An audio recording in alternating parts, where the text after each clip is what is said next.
So if you've got a planer wide enough, you're all set, you're all done. You wouldn't even have to take it this far. Like I said earlier,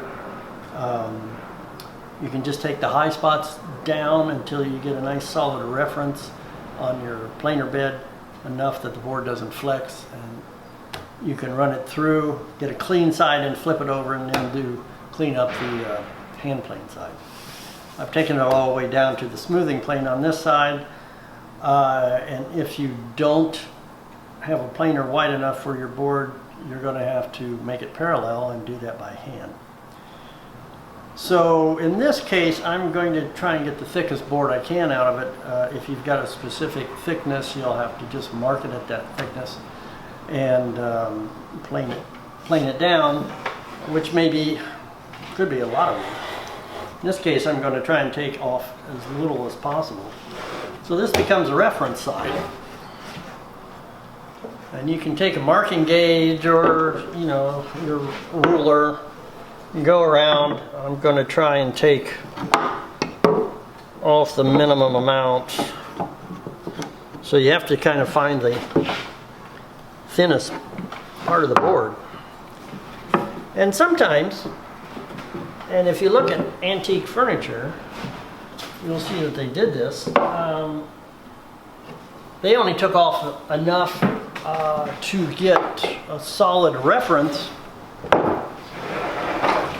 for their joinery and the show and a show side, and they didn't even actually finish the entire side. And once you do this, you'll understand why. Okay, this is the thinnest part here, so I've got it set to that, and some places will end up taking off, looks like very nearly 1/4 of an inch. So let's mark our line around here.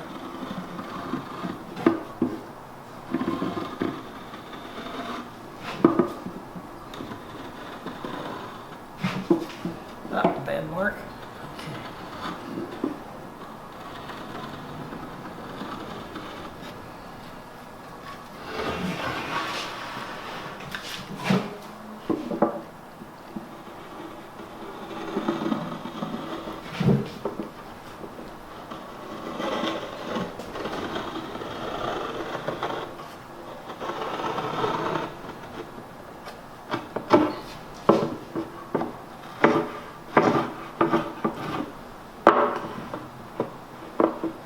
Thin there, but we're going to end up cutting it off pretty decent.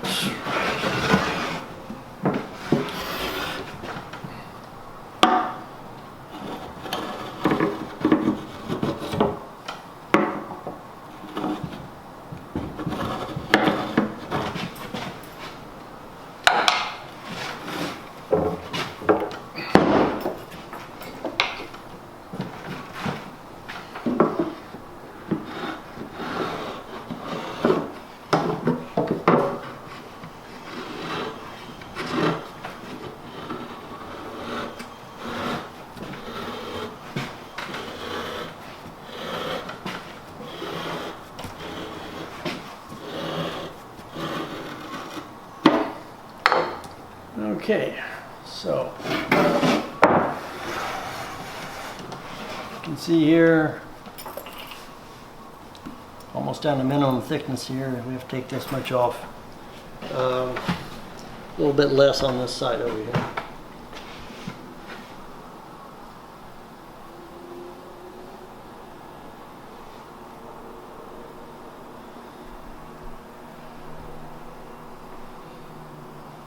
So the procedure is pretty much the same. We don't have to create our parallel reference planes at the end, since our reference plane is the entire other side.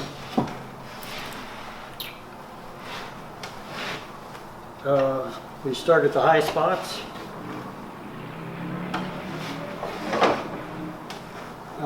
Using the scrub or jack plane, depending what you happen to have. And you go around, survey your edges, see where your high spots are. You can mark them if you want. Some people mark them. Basically, really to start with, we've got both here and here. I don't know if you can see that shadow line underneath there. It's concave through here. Not too bad here.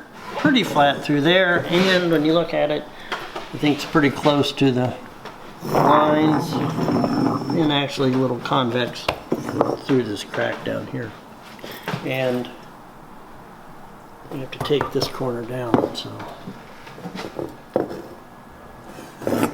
you get an idea.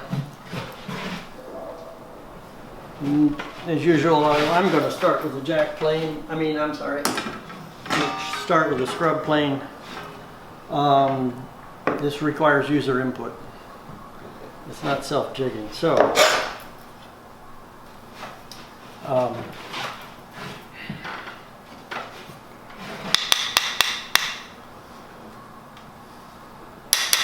you have to keep your eye on things as you work.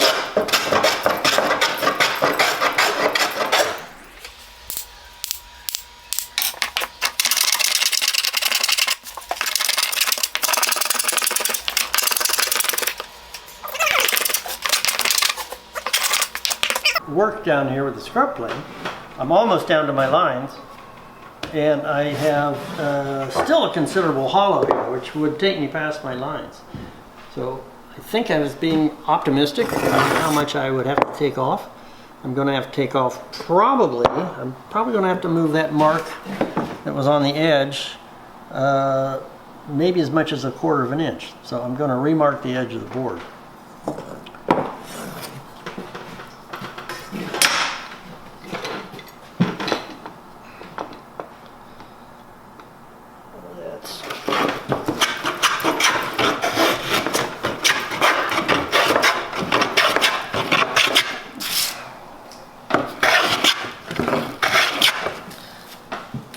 So I used the scrub plane on this initially,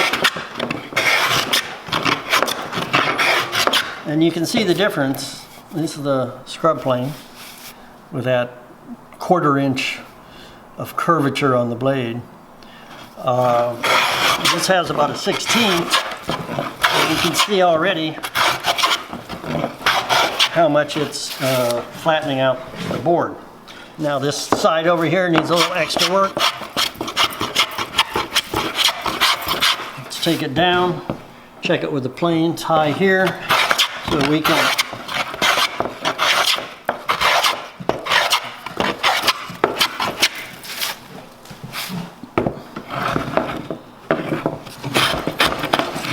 now we've got it down. We've got this rising grain. Let's try the other direction. A little smoother.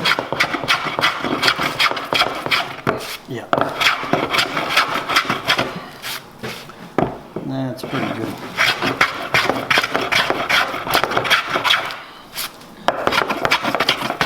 See, now I'm moving to the left. I got the grain rising up here.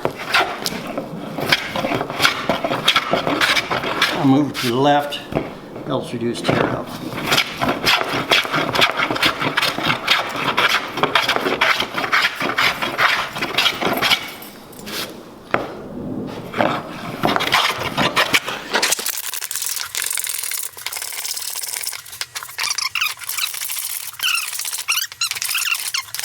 Down to the line, you need to be, when you finish with the scrub plane, you need to be about that far away from the line. It's about a 1/16 of an inch. Maybe a little heavier. So you see, I've already cut pretty close to the line down here. Sometimes the planes go faster than you think. So when you reach that, and it's all over the board, you can switch to the jack plane and take it down to about a 32nd of the line. Now,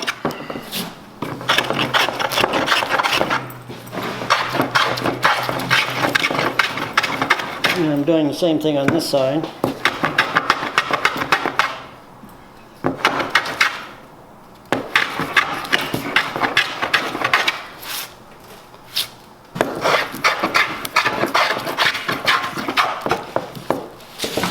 you have to remember that your scribe line on the side of the board is not a line. It's 3 lines, 2 or 3 lines, depending on the knife or your scribe point. If you've got a scribe point, a close-up of the line will look like this. So here's a point, here's a point, here's a point. With the scrub plane, you need to be up about a 1/16 of an inch. With the jack, you can bring it down fairly close and then take it down. Kind of depends on where you want to exactly, but if you think in terms, because this line's a 32nd wide, this will improve your accuracy quite a bit. You can take your joiner plane right to that point, or right to that point, and finish it down the smoothing plane right to that point. And then you know you've got 2 parallel sides, assuming your first side was flat. So that's the concept of that. So, and we'll be planing away that little drawing soon.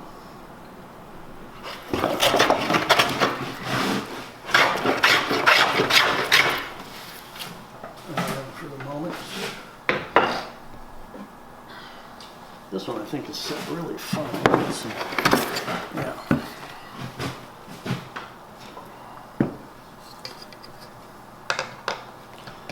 So I'm going to go over this with a 4 plane. I think it makes, if you have it, it's not necessary. Certainly skip right to the joiner plane. Yeah. See, I have this one set fairly fine because I use it for other things, which I don't want that much curve. But it has more curve than my joiner plane.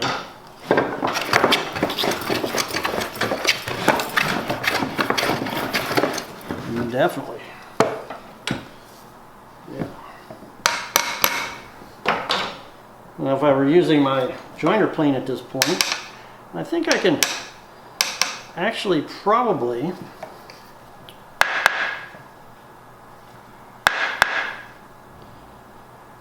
back my jack off.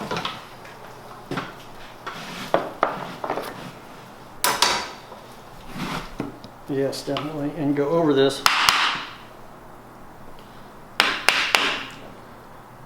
So you don't waste time cutting air with a finely set 4 plane.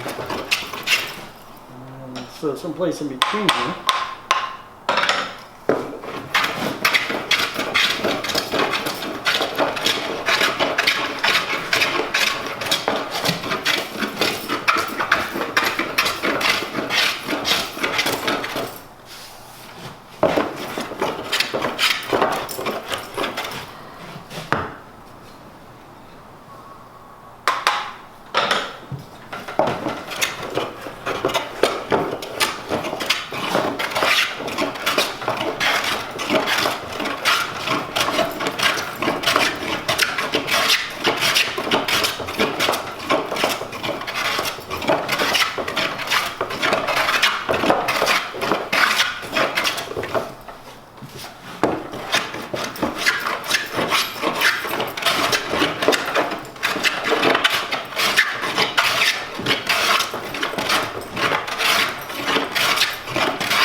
Quite a bit of difference from the scrub plane texture.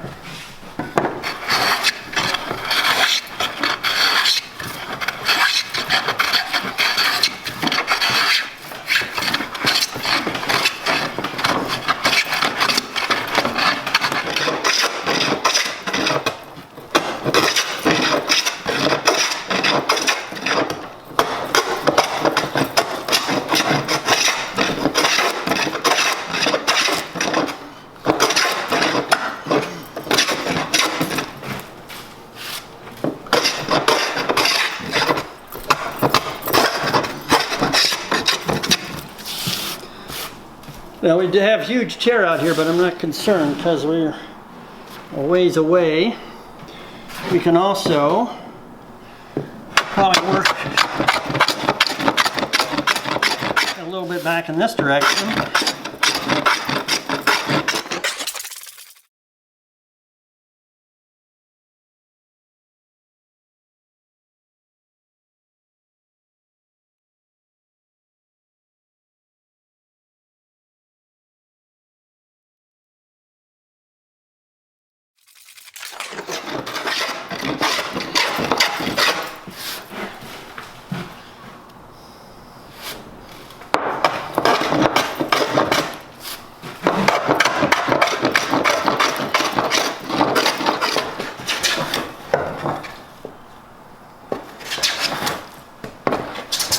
So what the joiner plane is doing now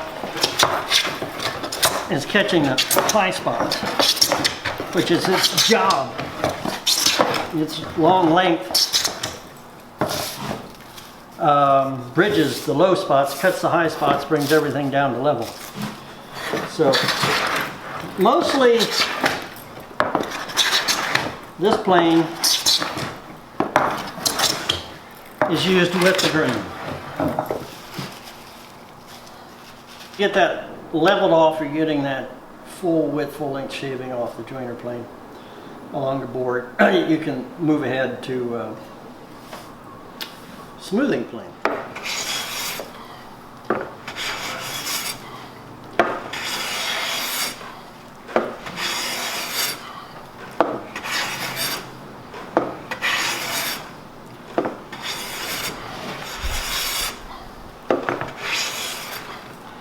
So a lot of times I've found that it is quite helpful to have more than one smoothing plane in sequence. A lot of different reasons. If you're coming off the equipment, you might have snipe. That might take a relatively heavy cut to eliminate, otherwise you're planing quite a lot. But you might have tear out prone board that you're trying to get rid of this snipe. So you might have to adjust back the blade off a little bit. You might have to resharpen to try and eliminate the tear out. I find if you have two planes, it goes much faster. You can set the first plane a little heavier, take that snipe off, have a finely set second plane, and plane out any tear out that remains. I think this is quicker than readjusting, resharpening, resetting maybe the throat opening, the chip breaker position. It also allows you, if you have the ability, to use a finished plane of a higher blade pitch, which can help with reducing tear out. I find it helpful that the first smoothing plane, which I've come to call panel plane, because it's a little bit longer, I find it helpful that this length gives a finer surface for the usually shorter smoothing planes to then come in afterwards and find the surface and really come down and polish that out. So you certainly can use just two smoothing planes. You could use a number, 5 1/4 jack plane, which is wider than a normal jack, and set it up as a smoothing plane. The beveled up jack plane is quite a good size for that as a preliminary. It can of course also be used for final smoothing. But to come back and follow it up with a finer set plane, freshly sharpened, usually shorter, so it can find the surface more easy, and if you have the opportunity, a blade pitch that matches the kind of wood that you're using, I find this is much faster. So ideally, if you're going to use a dedicated plane as a preliminary smoothing plane or a panel plane, it should be a little bit longer than your smoothing plane, and possibly at least the same width, if not a little bit wider. And this may be all the plane you need. You may not need to have a second smoothing plane. I find that I use the panel plane more than the smoothing plane. It does the job satisfactorily. It does it quickly. This one is 12 inches long. The blade on this is an antique blade, it's a little bit of an odd size, 2 1/4 inch. This is a 7 1/2 inch 50-degree pitch, 2-inch blade, 2-inch blade again with 55-degree pitch, even higher. So you can move through, if you're finding your 50-degree pitch on a particular wood that you're using, walnut's a classic case, you could move to a 55 just to get that final polish, that final smoothness that you want. Oftentimes I use Japanese planes. This is a final smoother for me, very high quality blade, 43 degrees, this is 40 degrees. This one often is my workhorse, but now I often start with this one. It's got a slightly higher pitch, so I can use it through a variety of hardwoods. It's 47 1/2 degrees. So something to think about, utilizing more than one plane. You can do this in cut-off planes as well. I think it will help speed up your work.